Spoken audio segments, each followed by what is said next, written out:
Grateful to have Naval here tonight, all the way from San Francisco. We appreciate it. not that far. I flew in this morning. Did you fly in? San Jose or? No, I'm kidding. The Moffett Field exactly. NASA, that would be NASA good. clearance over here. Naval graduated at Dartmouth. Prolific founder, ePinions, Mobber.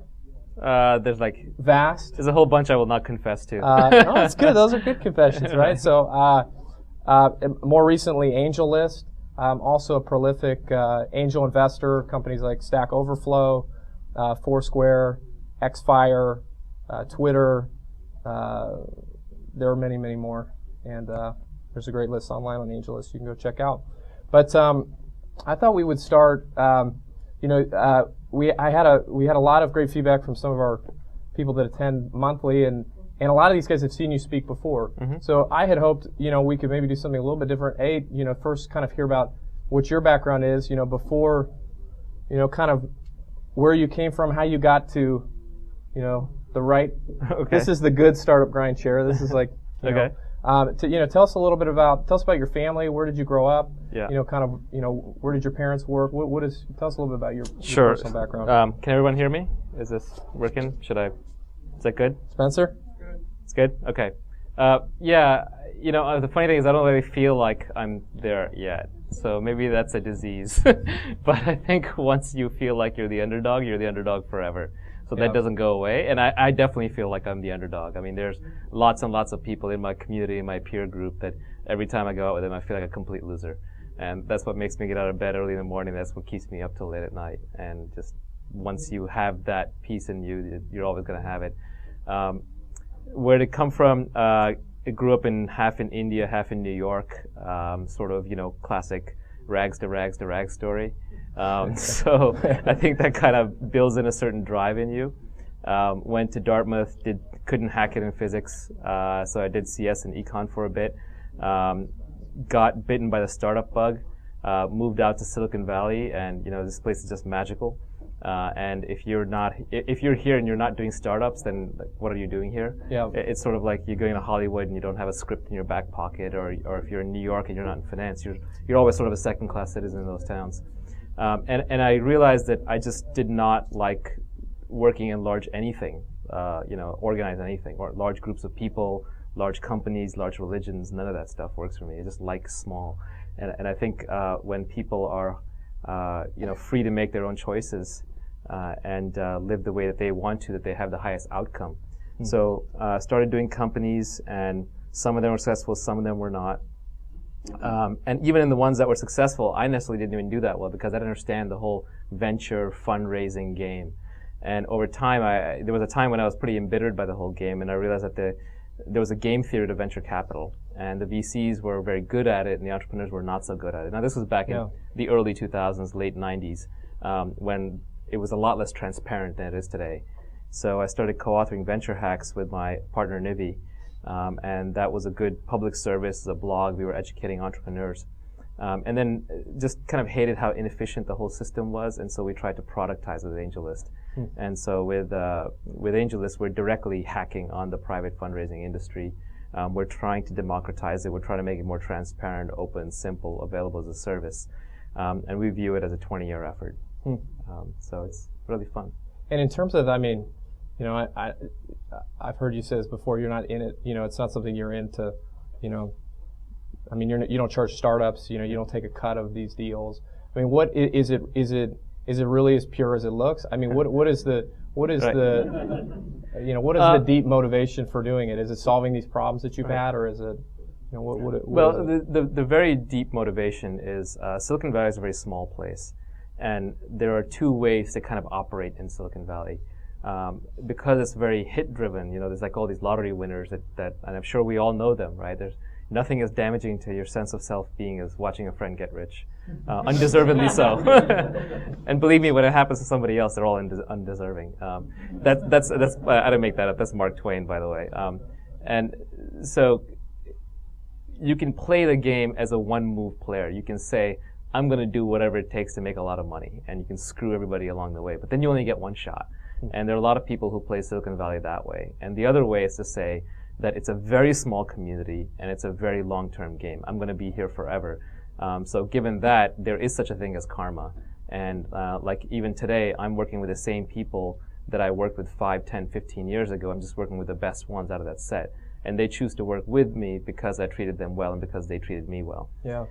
And so it's very, very important to do good things for the community. And with AngelList, I've gotten to do something that I love and to scalably help the community.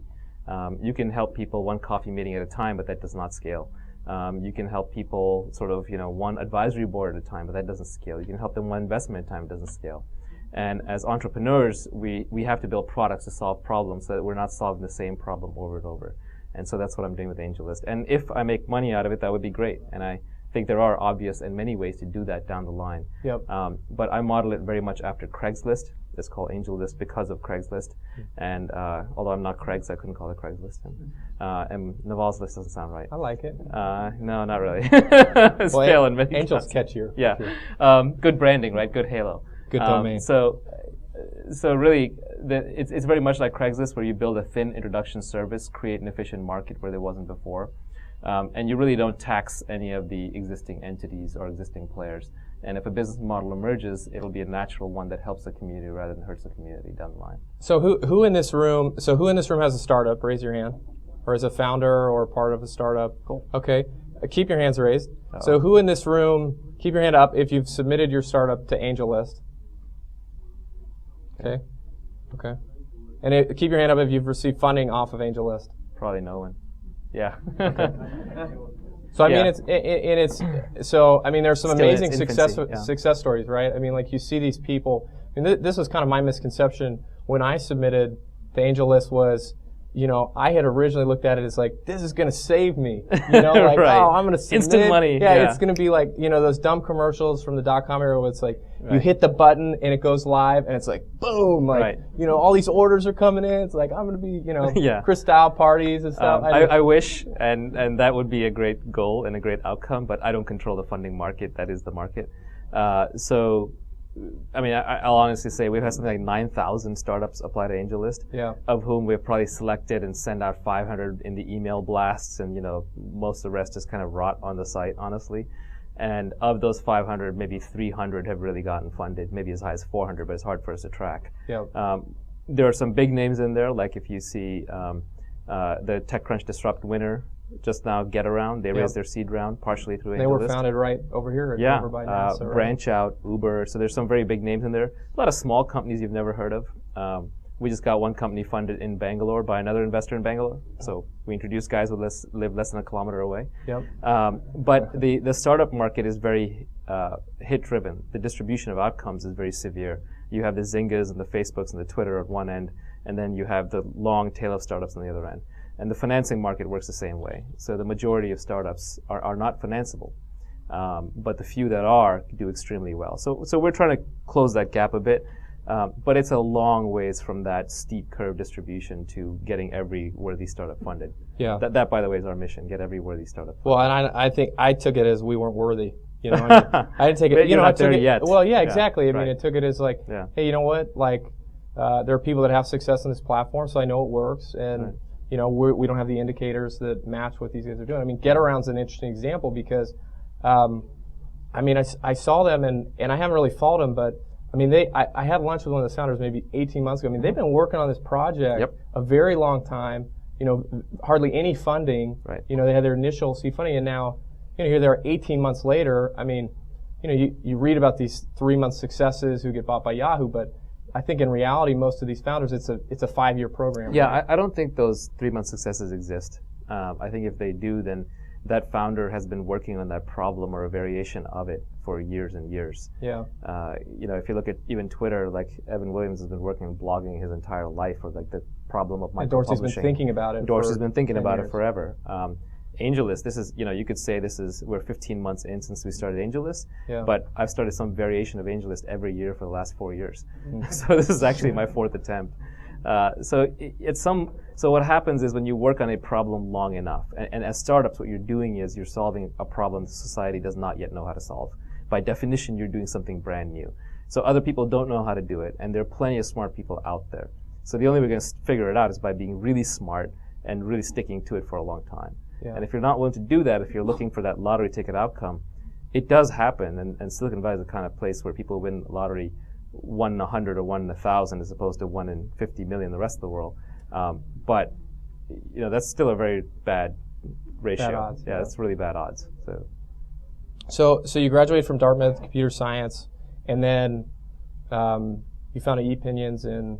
Actually, I had 2 more companies. Yeah. So that. tell us what happened between 1995 and was it like 99? Is that when ePinions was founded, or 98? Yeah, 95 is when I graduated. I worked at Boston Consulting Group briefly. I hated that. Strategy consulting, doing slide decks, wearing suits, not for me. I actually quit during associate training. And then it took me 9 months to figure out how to move to Silicon Valley and get something here. I didn't have the luxury of kind of just not working. I had to support people and so on. So I was always kind of trying to do business on the side. Helped some friends start a company called Genoa, which optical amplifiers. They got funded. I was on the board. Then I helped some friends start Intrinsic Graphics. I was on the board there. That became Keyhole Systems, which got sold to Google. It's now Google Earth and Google Maps. And then after that, I started ePinions. And that was when I was 25, which today makes me actually relatively old compared to the YC founders for my first real startup where I was running it. But back then, I was considered young. You were young. Yeah. And talk to us a little bit about ePinions. I mean, there's a lot, there's a big story, lots of stories behind ePinions. And just tell us a little bit about, this feeling of, at what point with ePinions did you feel like, hey, you know what? We've maybe built something really awesome here. Was it in the first few months? Was it in the first year? Was it in the, No, I feel like every project I've ever done was a screw up on some level or another. Yep.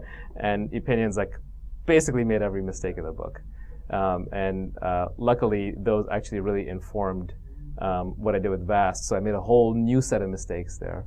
And now with AngelList, I'm making another new set of mistakes. And I don't know. I really look back and it's just all errors. That's all I see. Maybe that's just the way I'm built, but all I see are errors. Well, I think with the AngelList homepage design, who's seen the new homepage design? AngelList new homepage design, anyone? Eric. Yeah, Eric pointed out to me. So talk to us a little bit about that. So AngelList, just incredibly well-designed site, very, very clean, very, very slick, runs very, very smooth. I mean, what is your, so you already have a homepage that I'd say was pretty solid. Mm-hmm. And I mean, what is your process for going through that to say, okay, hey, we're going to redesign the homepage. You do an A/B testing. Are you, do you have some specific vision of, hey, this is what we need to do, or talk us through that process. So with AngelList, I really, really, really want to win because I know this is a startup that I'm going to be doing for a long time. And I know that there are many, many entrenched forces arrayed against us. Many. The entire system exists to resist us. And so we just have to be flawless in our execution. And we have to be driven. So we have awesome developers on the team. And, probably not for blogging or tweeting, but, we've hired close to 20 people and we've kept 6. Wow. So we've been pretty tight about the core team that works in the product. And it's all hackers. We're constantly throwing out code. We're probably throwing out 10 times as much as you see on the site. It's way over featured. I hate the site. I think it's broken in so many ways. And we're just constantly revving everything. And every one of us tries to ship a major product every week and then try and clean it up over the course of the following week. So we keep a very fast cadence. And if you can't keep up, you're out. And my gold standard is Quora. I look at Quora and the way they burst onto the scene, and they build such a great product that, a lot of companies, they come out, like you see Zynga come out, and it spawns 1,000 competitors. Because people look at it and they say, I can do that. Yeah. But people look at Quora and they're like, who are those guys? I can't do that. Right? That's sort of the initial reaction you have. That's the reaction I want people to have a little bit with the products that I build in the future. Which means that you just have to have an extremely high bar for yourself and for the people you work with. Yeah. And you just have to be maniacally driven. I am the #1 user on AngelList. If anything happens on the site and I don't know about it, that's a problem. That means I was goofing off. And I just have to, and I'm going to have to keep revving it. It still doesn't quite work as planned. Yeah. It's supposed to be a crowdsourced, crowd-curated community for getting startups funded. It's not supposed to be Naval sitting there and looking at every startup that goes by. Naval. Yeah, that doesn't scale. But there's all kinds of problems with how the current funding market works. It is as far removed from the public markets as you can imagine in their liquidity and efficiency and transparency. So moving from here to there is a 20-year slow process. Yeah. Which is, and so first you actually have to perfectly emulate the model of how it works today, and then you have to sort of improve it piece by piece by piece. Yeah. And so how do you restrict? I mean, you've clearly got this huge vision for it. I mean, how are you able to say, okay, this is my grand vision of AngelList, but if I'm going to start, because originally, I mean, there's very little you can do. I mean, I just saw the new user profiles, which are very robust and have, all these statistics and, but it wasn't like that even 3 months ago, right? So how do you have the self-discipline to say, I'm not going to have feature creep, we're going to just, I mean, the site, the site has too many features.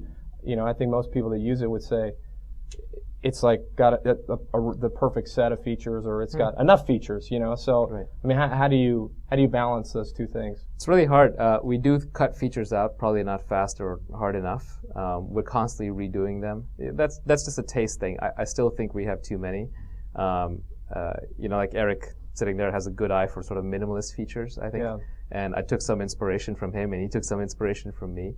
And if you look at the really well-designed core products like a Twitter or something, they're very clean, very simple products.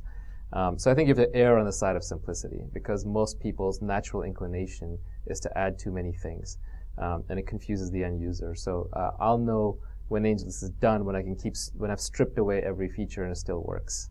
Yeah. And we're not there yet. It's a taste thing. There's no single answer. I think product market fits are extremely precise. And I think we were tweeting back and forth about this, right? I was with someone the other day. I want to talk to you about it. And what I meant by that is that if you look at a company that has product market fit, a small company, and it gets some traction, and then some big company chases it, like Facebook chasing Foursquare, or chasing Twitter, or Google chasing any number of companies, or Microsoft chasing the entire tech industry, right? They never catch up. And they never catch up because these product market fits are so precise. Yeah. The way the product slides into the market, it's like a key fitting into a lock. And there's no, so it's like you walk up and here's a lock that no one in the world has ever been able to open. And you need to design a key to open it. And you can sit down with your soapstone, you're never going to come up with the right key. You're going to have to build something. Try it. Little tumbler clicks. That didn't work. Okay, let's try this. Oh, we got past the first tumbler. So it is a constant process of iteration and trial and error. I don't believe you can get there in one pass or two or even 5 or 10. You just have to keep grinding at it. Yeah, so the quote that you had was, the lesson of history is that true product market fits are very precise. And so talk about how does that mentality work with where you have industries that have 2 or 3 winners? I know I heard Reid Hoffman at Startup School last year say, hey, the top guy gets the huge piece of the pie, right? But so, I mean, do you say, hey, look, in most industries, the top one is the only one that's going to really succeed or make money or, break through, or, there are industries like Groupon and Living Social or, Foursquare, Gowalla has not really kept up the growth, but there's generally a couple of players, and the Zynga played them, it's hard to say in advance, but generally products have atomic components and they have bit components, to summarize at the highest level. There's matter and there's energy, so to speak. And the greater the bit content of an industry or a product, the more likely it's going to have a network effect, the more likely it's coalesce into a single winner. Yeah. And then there'll be a very steep drop-off in value that accrues to the second place person, the third place, and the fourth place. And because of the industry we're in, Silicon Valley technology, most of it is bits. And the little bit that's atoms is being smashed into bits too. So these are completely winner-take-all businesses. And so if you're number one, like LinkedIn, you're worth $9 billion. I can't even name the number two. There's not a number two in that space. I can't even name them, right? Like Facebook is number one in their space. Who's number two? There used to be a series of number twos, but they've gone to zero. Yeah. Right? They've essentially all gone to zero. Tag is around. But they're small. But they're essentially all pivoting, trying to find micro niches that they can dominate. Yeah. So because of that, now we're seeing social networks crop up around doctors and lawyers and so on, because if you can aggregate all the doctors in the world, that's worth, that too. That's worth a lot. So you can see, you really want to be number one at whatever you're doing in the tech business. And to be number one means you've got to be really passionate and really knowledgeable about that topic. So you just have to be willing to stick with it longer than everybody else. Yeah. So let me take a couple more of your tweets here that you've had in the last few weeks and talk to us about. Give us a little more insight on money follows execution, not precedes it. Yeah. So one of the things that I've noticed both with AngelList and generally in fundraising is that a lot of people will come in and pitch a vision. And that never works, especially in this day and age. There's so much leverage in the system that you have hackers at Y Combinator or Techstars or on Startup Bus in the 48-hour journey, and they're creating entire products. So those people can execute so quickly that if you're going out and you're pitching vision, you're immediately selecting yourself into a bucket saying, I can't execute. Yeah. So at the very minimum level, you want to build a product before you even go and try and raise money. And the bar has gotten successfully higher. One of the things that angels complained to me for a while that, hey, this quality of startups and angels is getting lower. And that actually wasn't true. What's going on is that the market as a whole is raising the bar. A year ago, you could have raised money for a social networking startup or for a Groupon clone. Yeah. Today, you have to have massive traction. 6 months ago, you could have raised money for an iPhone app with 1,000 downloads. Now it needs to have 20,000, 30,000 plus. And that's because everyone who's executing is showing that you can get to a certain level pre-financing. It's moving the bar for the entire market. Yeah. So you're always better off executing until fundraising becomes easy. If you're fundraising while fundraising is hard, that means your execution is not far along. Well, this is the interesting thing because this has evolved very, very quickly in the last 2 years, right? And even before that, so it used to be .com. Mark Suster talks about pitching a business plan and them raising $2 million to build this product, right? Okay. Yeah, my first round for ePinions was $8 million with slideware. Hadn't written a single line of code. And how many guys? Huge, 5 of us. 5 members. Yeah. And then it felt to me like, please correct me if I'm wrong. But by the way, it took us $4 million to build a product. Right. Today it would probably take $20,000 to build that same product or a better one. Yeah. So there's just all this embedded leverage in the system because of all these IP platforms, and there's such large user bases, and there's so many more deployment channels, and we didn't have open source back then, right? Yeah. Or not really, not in the same sense. I think we were running on Sun hardware. Yeah. So even in the last 2 years, like you say, okay, you go from idea to hopefully you skip the business plan phase and you build a product. But at this point, who in here has who has an almost working product? Okay, good. That's a lot of people, right? Yeah. So, from what I've heard from you say before and what you just said right there, it's at this point with the current environment, it's not good enough. The bar has been raised. You've got to go out. You've got to figure out as you're building this product. You got to figure out how am I going to get 50,000 users and grow. I don't know how quickly. Yeah, let me back up for a sec. There's multiple paths to getting funded. That's not the only one. Yeah, sure. So the first thing I would say is do something that's hard.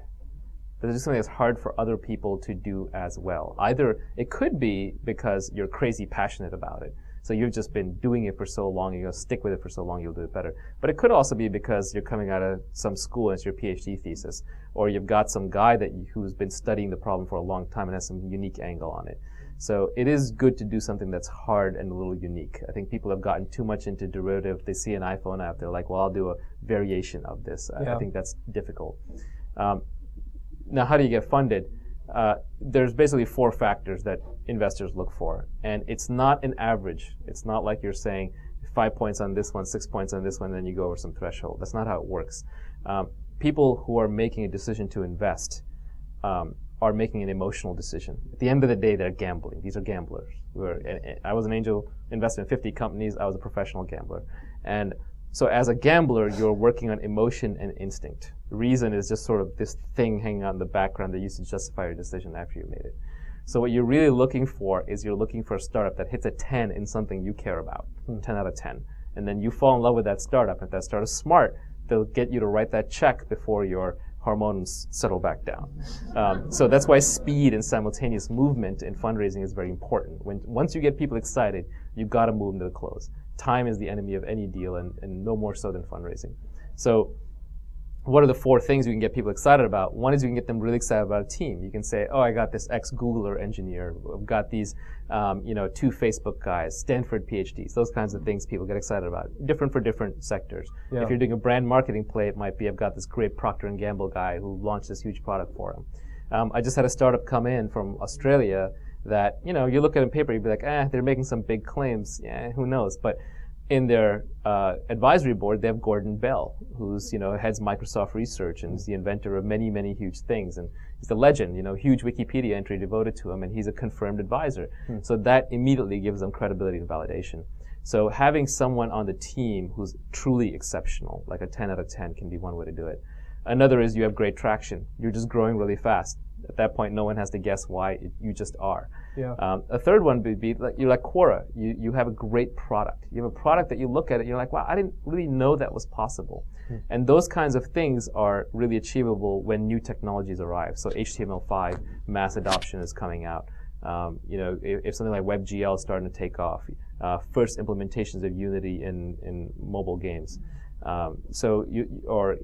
People building Connect clones out of CCDs, off-the-shelf CCDs. So when new technologies are emerging and you jump on those and you're good at those and use those before anybody else, it can create a step function in the product, and investors can really like that. And the last is social proof, where you can sort of get people associated with your company. And people talk about social proof like it's a silver bullet. I think it's actually the hardest thing, because social proof comes out of the other three. It's not that social proof comes on its own and then the other three follow. Here's another one. The way to live in the moment is via total honesty, syncs your internal and external monologue. Where did this come from? Oh yeah. This is deep. This is like deep thoughts. Yeah. So after midnight on Twitter, I turned into Mr. Hyde. Strange things happen. I lose a lot of Twitter followers after midnight. That one just came out of, I think I was reading James Altucher, who's a prolific blogger in New York, former entrepreneur, hedge fund manager. And he has a lot of stuff on happiness. And one of the problems with being a driven entrepreneur type is you're always living somewhere else than where you actually are. So you're here in the moment and you're planning for the future, or you're regretting something in the past, or you're analyzing something in the past. And so it means that even though around you have all the so-called means to be happy and in the moment, you never actually are. Yeah. So I have friends of mine who are very successful, but they're also very much in the moment. And one of them who's almost a Sufi, if you know the Persian Sufis, he basically told me that, and I thought it was very smart, where he said, well, if you're completely honest with anyone and everyone around you in the moment, exactly what you're feeling, you don't hold anything back, then you no longer have an internal monologue. And we all have that internal monologue, and that's what kind of drops us out of sync with what's going on in the rest of the world. Because you're thinking one set of things and you're saying a different set. And if you're completely honest, which is not really possible for most socially adept human beings, and you line the two of them up, then you can actually live in the moment and still kind of think about and say and do the things that you want to do. I mean, so you deal with like these very, very top entrepreneurs, Dens or these guys from Uber. I mean, what do these guys do to maintain balance? Do they have any sort of work-life balance? Do they? I mean, what do you see? We all this stuff from Disrupt this week is like, SV Angel does this whole survey, and their founders are like, 19 to 25, and all they do is work, and so like, I mean, like what? Yeah, it's hard to say. What do you see? I don't have work-life balance myself, so you're asking the wrong guy. My idea of a vacation is like 2 hours. It's not like I can't even go on vacation for a day. Yeah, and I refuse to travel anywhere without Wi-Fi. So it just limits my options in the world. But that's just the mode I'm in. I'm not saying it's healthy. I'm not saying it's normal. I'm not recommending it by any means, but that's just where I am. So are those the only people you find? No, but I would say the thing about work-life balance is, so what is work, if you step back for a moment? I have a very precise definition of work. And to me, work is the set of things that I have to do that I do not want to do. So in that sense, I barely work. I work maybe an hour a day. And that's to fulfill social and corporate and obligations and commitments that I made. But if I don't want to do something, I don't do it. So if I'm working on my product, what I'm really doing is I'm fooling around with my product. I'm creating something that I really enjoy, and I'm doing something I enjoy. A lot of times you will fall into a mode where other people are taking your time or creating obligations around you. Bless you. And you'll know it's not great because you'll feel it in your gut. You'll be like, I kind of don't want to do that. Well, that's work. And that's what you don't want to do. So I'd say if you look at these super hardworking entrepreneurs, they're not working. That's the joke. They're actually, to them, it's the same level of effort as it might be for somebody else playing ping pong or a video game or watching TV or going to a movie, because that's what they enjoy doing. And so in terms of your time, like how much time would you say on a percentage basis, how much time do you spend on AngelList versus meeting with new startups versus helping the startups that you've already funded? I fold them in all together. Uh-huh. So AngelList is a productization of how I can help and work with startups. And so if I have to help startups on a manual basis, then I'll try and figure out the AngelList product version. So very often companies will ask me for press contacts. So I built a press page on AngelList for startups once they get past a certain point. And now I just send them that page. Like, here you go. Here it is, productized. Or they'll ask me for contacts. They'll say, I'm not raising money, I need advice. So I'm like, fine. So I'm building an advisory list on AngelList. Or they'll say, I need someone who's operational experience. Okay, well, here are the operators I'm building on AngelList. I need to hire engineers. Cool. You can guess what I'm doing there, right?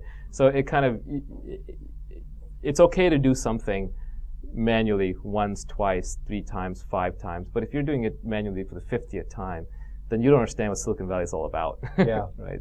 This place is all about writing code, building product, creating intellectual property so that you don't have to repeat your work. By the way, that's why I hate in-person meetings, because 9 times out of 10, they're for things that can be done far more efficiently in an automated way. So no one asked Naval. No, it's okay. I mean, that's fine. No, I think it's good. Yeah. I mean, you know, David Cowan was here last month, and he talked about that exact thing. It's like, if I spent all my time meeting, I couldn't get anything done. But he said, what do you consider meeting? Is it a tweet reply? Is it a quick email? Right. Is it me trying out your product, you know, in an airport?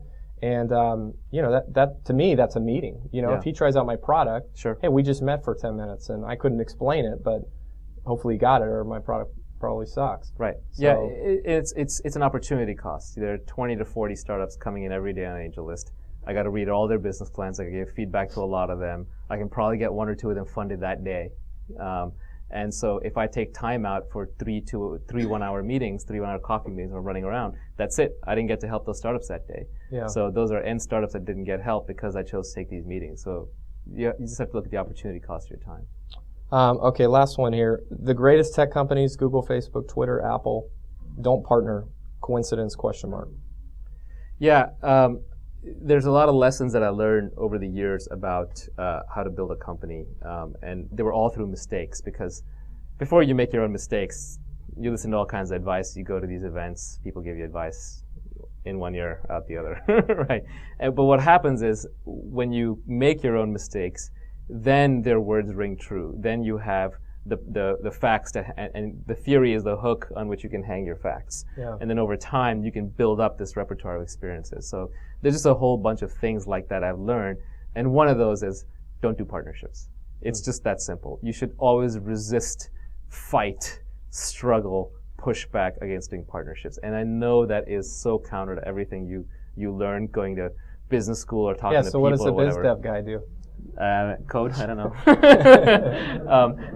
The problem with partnerships is that startups are trying to do something brand new, and it's incredibly hard. And so they have to be focused like a laser, like an arrow. I don't know, use whatever analogy you want. But they have to be insanely focused on getting their product out there and making it successful.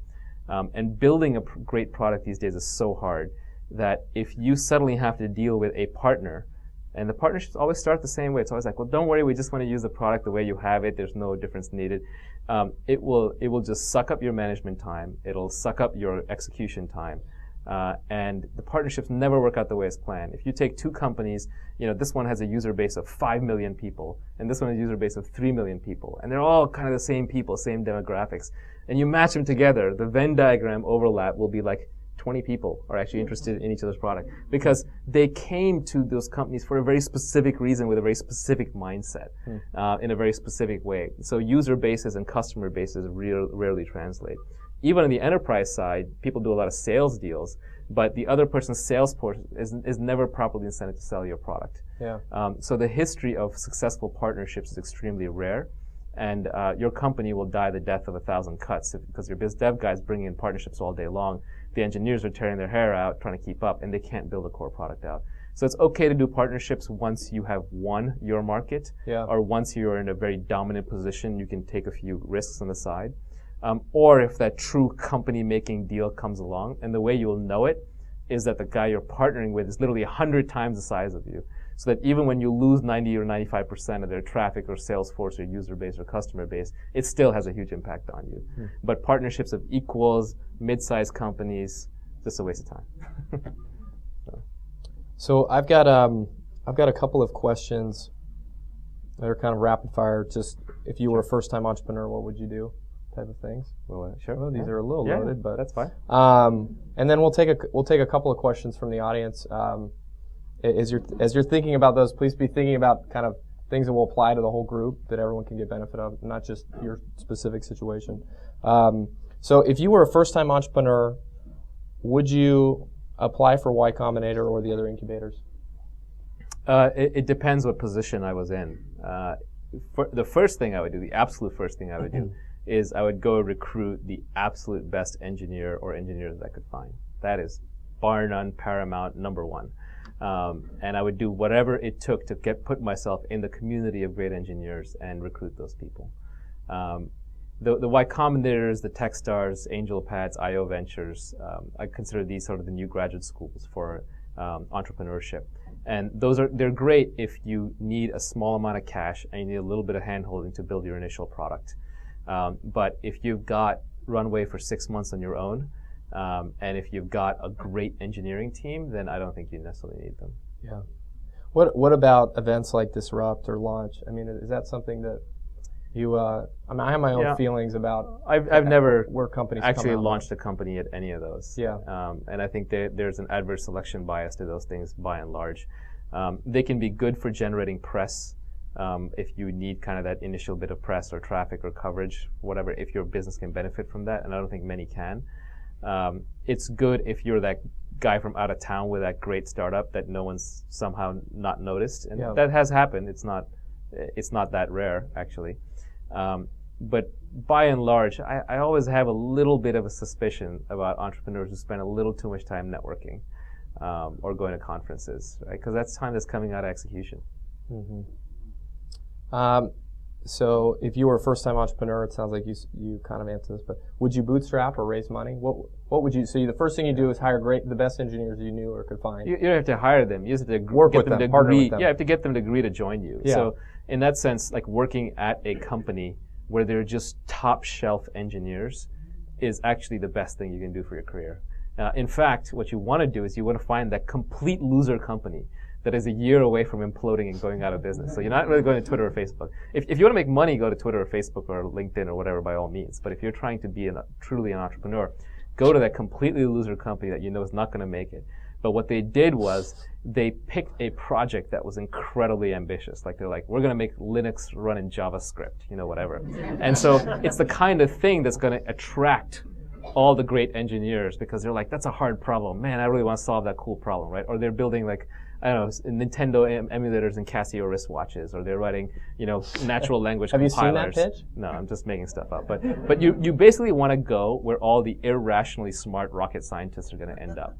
And so you go there for a year, the company's going to implode anyway, and you are going to come out with the 2 or 3 best people and start a company. That would be my hack. That's a great idea. I didn't do it. In fact, I kind of just figured it out about a minute ago. So if you're a first-time entrepreneur, your startup wasn't getting traction despite all efforts, what would you do next? I'd take the great people and I'd try something else. I've actually started about 40 companies. About 10 got to the point where we sort of formalized it and maybe incorporated. Maybe 5 got funded, and there's like 2 that I'll confess to. Yeah. Right? So it's a pipeline kind of thing. So you're always trying new things.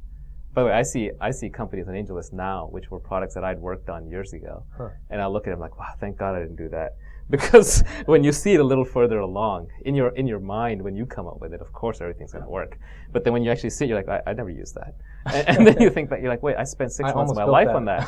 Yeah, I prototyped that thing, and I didn't get it this far, but now that I see it, yeah, I'd never use it. Or like all the mobile ideas that I had pre-iPhone. I mean, once the iPhone came along, like, there's a whole class of businesses that could exist. And all those ideas have been tried before, too. They just failed because there was no iPhone. So the world literally changed the day that Steve Jobs announced the iPhone. So there is such a thing as timing, too. So let's take a couple of questions. Yeah, right here. I was wondering if you feel like enough companies are applying to AngelList for you to feel like you're achieving that mission of making fundraising more efficient. Like, it's sort of a question about like how big a difference could AngelList make in making the process of getting early stage companies funded? Yeah, I mean, our goal is that every great company should be on AngelList and should be raising money from the people that they want to, and we want to make it fast and efficient and get them market terms. To give you some ideas of how that can happen is we now have 2,000 investors on there. We have them sliced and diced by market, location, how famous they are, whether they run a big company or not, whether they've founded a great company or not. And so we can kind of help you select good investors. We can help you reach them in a way that if they respond, you know that they're genuinely interested. Honestly, we're probably still only get about 10 or 20% of the startups that are raising money in Silicon Valley come through AngelList. But New York, that's probably 30 to 50%. We're much bigger there because the investor community there is so small that to reach out, they got to come here. I'd say the huge chunk of the good startups in Estonia are coming through AngelList. There's an arbitrage opportunity right there. We see great products, great companies, great engineers. They're just sitting in Estonia. Someone needs to open a fund and fly to Estonia because there's a big arbitrage there. So in geographies where we can make a bigger difference, we have more impact right now. But there is a network effect to it, so I expect over time more will come through. Our ability to handle the volume until we get all the crowd curation working properly is not great. So that's why we kind of keep revving the site and keep iterating because we're trying new things all the time. Yeah. So speaking of AngelList, what is the appropriate or best time to apply to AngelList? Like when you see these companies, you say, we should see these guys 6 months from now, we right. see these guys 6 months too late. Generally, if you have anything exceptional about your company, like you have a really exceptional team, and I know everybody thinks they have an exceptional team, but I mean really, right? Or if you have an exceptional product built out, or if you've got real traction above and beyond what most companies in your space at the early stage have, or if you've got some really great advisors or investors already lined up. If any one of those four is true, then you're ready. And what we're really good at doing is we'll take a round that you've gotten a quarter of the way done or a third of the way done, and we'll just blow it out. We'll just get you so oversubscribed you won't know what hit you. But roughly half the companies that came in and raised money from AngelList had no investors. They had no social proof. They had nothing. It's just you look at it and you're like, wow, that's a really neat idea. These are pretty darn smart people. Investors will want to see this. And so that works too. There are companies that have gone viral in AngelList that we haven't touched. There was a company down in LA recently that came onto AngelList. I never actually even emailed it to a single person. But the founder was actually really good in his previous life, he'd done a lot of SEO on Google. And so he decided to SEO the heck out of AngelList. So what he'd do is he'd call up investors in real life, or every time he ran into an investor, he'd talk to them. They'd have to turn him down for whatever reason. When they turn him down, he would basically extract a commitment out of them. Well, then could you please go leave a nice comment on your AngelList profile, on my AngelList profile, and share it with your followers? Mm-hmm. And they would do that, and he SEO'd the heck out of it. And before we knew it, he turned around, and I looked at his profile, and he had 10 committed investors on there. And it had been emailed out by various other investors to hundreds of them. And I said, wow, this looks really great. You want me to say that? He's like, no, we're done. Right? Yeah. So there are multiple ways to play it. So. Yeah. How do you go about valuing a startup, and how important is it to maintain control of your company? Yeah, so especially at the seed level, control is paramount. Control is everything. You don't want to sell more than about 20% of your company, 25% max. Otherwise, it doesn't leave enough room for founders in successive VC rounds. And you definitely should keep control. The standard these days for a seed round is Series Seed or convertible note, both of which are extremely founder-friendly. Valuation is a completely black art. It has nothing to do with anything except comparables and supply and demand. So basically, investors will start with, well, this is what roughly similarly situated companies have gone for in the last few months, combined with how many investors do you have who want to get in, how much demand do you have. One of the things that we are building in AngelList now is a giant database of private company financings. I would probably bet you we have the single largest one on the planet right now for seed stage tech companies. And so we have to properly anonymize that and expose that. So we're going to do that. So that at least it'll give you a ballpark estimate. When is this live? Sorry? When is this feature live? As soon as I get around to building it. I have the data. I just need to expose it properly. Yeah, Do you have any advice specific to the game startups? Yeah, gaming is tough, actually. About a year ago, it was really hot and sexy, and you could have gotten funded quite easily. So there's a time, pre-Zynga, you could have never gotten a game startup funded because venture capitalists said, we're not in that business. That's what Hollywood studios and EA and those kinds of people do. We don't do that. It's too hit driven. Then post the proof points of Zynga, Play-Doh, and Playfish, venture capitalists said, oh my God, we're in games. Where's our gaming guy? Hire the gaming partner. Go fund games. And then now they're realizing, wow, games are extremely hit-driven. And unless you get true breakout across multiple games and you have something that carries across multiple games, then it's not really a venture business after all. Zynga is such a fluke in that regard. Zynga is not a game company. Zynga is an analytics and distribution and marketing company. I don't think they would deny that. I don't mean that as a put down. I mean that they figured out the hack. They basically built the best analytics on the planet. They built the best process for taking apart human behavior and restructuring little game components. And they built an amazing distribution engine on top of Facebook, despite Facebook's best efforts. And so the combination of the three means that then they monetize by essentially creating games. So I think for a game company, big roundabout, you either need to have truly differentiated technology, or you need to have traction. And traction is not defined lightly. It's almost to the point where you're practically profitable. So the game companies that we see getting funded these days are the ones that come up with a short-term technical breakthrough, because by definition, every technical breakthrough is short-lived. Or they essentially get some kind of traction across multiple games through something clever that they've done, and they're basically profitable at that point because they monetize so fast. And so their rounds actually, they end up skipping the seed stage. They do these A or B or C very high price rounds. So gaming has gone from being real gravy to being very difficult. It's kind of funny that there's these founders brunches that I go to where sort of 50 or 100 kind of, big name founders show up, and everybody hangs out and has brunch, and they sort of talk about what they're up to next. And I literally remember a year ago, everybody had Zynga envy. Everybody was doing a game company. They were funding one, they were spinning out one, they were doing one. And then like 9 months ago, it was Groupon envy. And 6 months ago, it was iPhone envy. And there are these waves that hit. And by the time you can recognize the wave, resist the urge, get out of the water. Because by the time you actually ship your product, everybody will be there. So it's very important to do your own thing. Very, very important. All the great entrepreneurs are iconoclasts. All of them, when they were doing what they did, people told them they were crazy. It's almost by definition. What is hot? What is hot? That you stay away from. What are we talking about now? Like for example, a lot now of people are talking about AngelList. Yeah, exactly. We've gotten about 20 pitches that are like the AngelList of blah, and we've gotten about 10 direct competitors that are, and there's actually one right now that's raising money on AngelList. I don't care, whatever. Knock yourself out. By the way, that's the beauty of having a great team. You'll know you have a great team when you are not afraid of competition. Mobile, the current teams. Mobile has almost become a part of the fabric. So it's like, if you want to do a company 15 years ago, you were coding on a Microsoft platform. What else would you build it on? And 10 years ago, you were coding it on the web.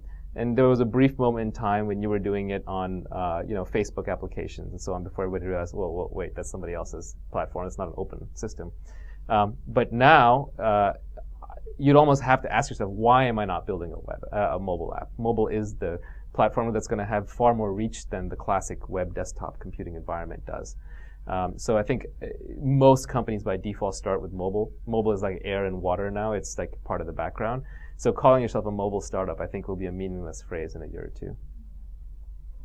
I have a question. How do companies that are not headquartered in Silicon Valley, how do they overcome the hurdles of you not being here?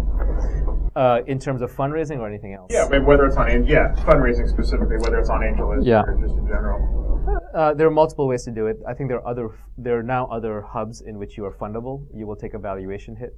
You will have a harder time, but it's possible. New York is very possible. It is possible in Austin, Seattle, Boston as well, just harder. London is possible. Everything else is really, really, really hard.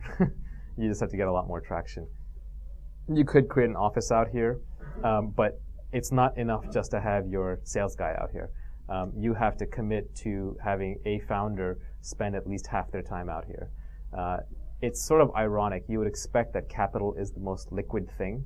And I used to think this. I used to think like, well, okay, we're going to have great companies will spring up all around the world. Capital is the most fluid thing because you follow the foreign exchange markets. Capital is flying around, left, right, up, down. And so capital is going to go wherever the entrepreneurs are. Well, capital is the most liquid thing But capitalists are the laziest people on earth because they don't have to move. They're sitting in their beautiful houses in Atherton, in their mega mansions. They don't have to get up and go anywhere to make an extra dime. They're already rich. So, and the problem is that early stage investing is a people business. You have to meet the people. You have to get to know them. And a lot of the value comes from the network that you built up locally. And so the capitalist is not going to move. What's going to have to happen is a new generation of capitalists will have to emerge, like this investor in Estonia. Whoever goes to Estonia and starts a fund, smart, let me know, I want to invest in that. Because that's a great hack. There are great companies coming out of there, and no one is funding them. But it'll have to be a new generation of capitalists. So what has to happen is a few of the companies there have to struggle and make it on their own. By the way, the Estonia thing is only happening because of Skype. So, and then those people get rich, then they start their own VC fund or their angel fund, and they invest in those companies, and off it goes. But that's a generational thing. I should tweet that, capitalist. Yeah, well. Liquid capitalists or not. Yeah. So you're talking about sort of the emotional approach. Investing is very emotional. What's the AngelList process, and how does it change this sort of sense that early stage investing is a people process and the emotional? The one thing we cannot replace is the physical meeting. There's no way around that. No amount of canned videos, no amount of LinkedIn profiles, no amount of endorsements is going to overcome the judgment that an investor makes when they meet an entrepreneur. So in that sense, AngelList is modeled after Craigslist. It's a thin introduction service. It's not eBay. You're not trying to close a transaction online. So what we will do is once you're ready, we'll get you a lot of introductions at once, so that you don't have the scenario where you get somebody really excited for 50 or 100K, and then 2 months passes until you find the next 100K. That's almost fatal in the financing round. So we will put you in a position where you will succeed or fail all at once. But because it happens all at once, the odds of succeeding are much higher. An example is this company BlockChalk. They were one of our first success stories. And what they're doing is unbelievably ambitious. They're doing Craigslist on a block-by-block level on your phone. I mean, anyone looks at it, they're like, that'll never work. It's just so hard to get the critical mass. But the founders are very credible. One of them is ex-Craigslist hacker. One of them is ex-Yahoo delicious guy. And they've been at it like 3 or 4 years. Yeah, they've been at it for a while. And you look at it and you're like, okay, if they stick with it long enough, it will work. Okay, it's like Craigslist in that way. They got to hang out doing this for 10 years and it'll work. But if they're going to do it for 10 years, they need to be financed for 10 years. So no angel investor would take a bet on them because they look at it and they'd say, well, if I put my money in, my money is going to be spent within 3 months. And then they're broke and it's gone, it's lost. So I'm not going to do it unless somebody else does it. And somebody else isn't going to do it unless somebody else does it. So it's a simultaneous move problem. So AngelList managed to break that gridlock for them because we got lots of investors in the mix all at once, and they were able to finesse that close. So that is one of the value adds that we provide. That's how we can actually increase the emotional intensity in that process. Sorry? How much did they raise? I don't know if they announced it, so I can't say. Okay, let's do one more in the back there. Mark Andreessen. Oh, no, it's not. Okay, go ahead. I'm curious to know, you're talking about a lot of the industries that are no longer valid or on the hot seat, if you will. What are some of the up and coming, if you don't mind me asking? Yeah, if I could name it, then it would be worthless. Like if I knew, then you shouldn't do it. It's literally that simple. So the pattern that I find that's interesting is companies that are doing things that are really hard. So I think part of the reason why GetAround won TechCrunch is because they're doing something that's really hard. They got to figure out how to insure your car people are lending GetAround. People are lending their cars out to each other. Like I'd swap my car with someone here, and then they'd crash it. Crazy.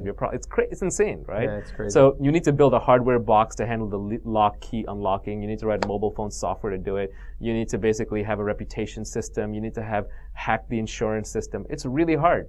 And so that makes it relatively unique, although we're in a frothy environment, so they already have 2 clones. But, and they have one in Paris, and they have one anyway. But so imagine if they have 5 clones. Imagine how many clones your mobile social networking site's going to have, right? Do something hard is what I would say, and something that you care about. Okay, let's give Naval a big round of applause. A rocky round.